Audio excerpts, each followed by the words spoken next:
Good morning and welcome back to Godly Play. Let's get ready. Let's do our body prayer.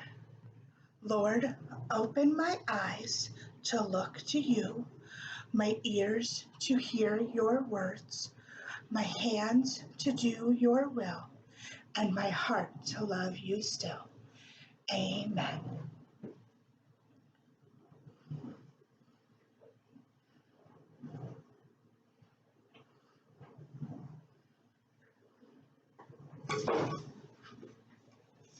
On the first Sunday of knowing Jesus in a new way, the first Sunday after Easter, we remembered how the Marys went to the tomb and found it empty.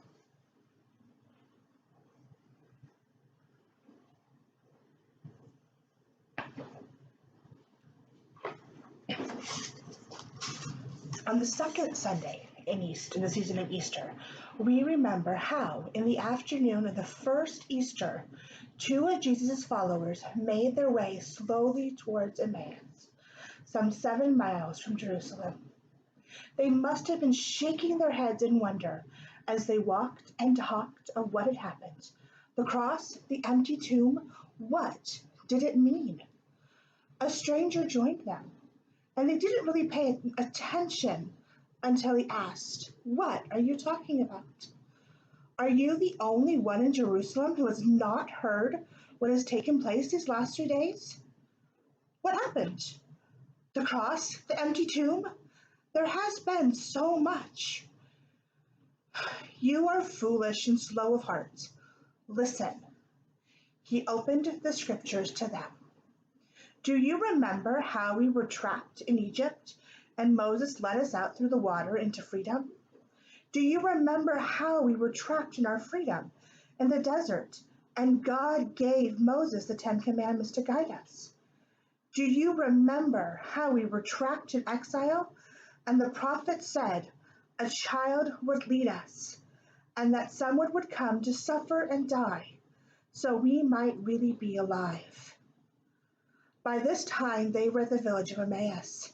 The miles had passed quickly, and as the stranger talked, he was about to go when the two asked him to stay, and he did. When they sat at supper in the inn, the stranger took a piece of bread. He gave thanks to God for it, and he broke it. He then shared it with the two. That was when they knew who he was. But in that moment, he was gone. They sat at the table for a time talking. Now they knew why their hearts had burned within as they talked with him on the road. They got up slowly and hurried back to Jerusalem to tell the rest that he had been known to them in the breaking of the bread.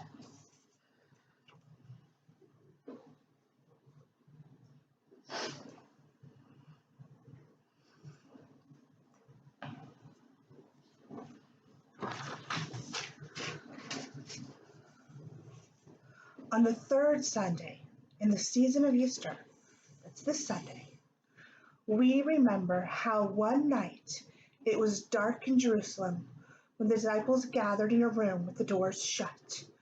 They were afraid that the soldiers would come and take them, like they had taken Jesus. At first they thought it was a ghost. When someone said, "Peace be with you," they looked, and it was he. And they talked to him. They saw his wounds. He ate a piece of fish and opened the scriptures as he had on the road to Emmaus.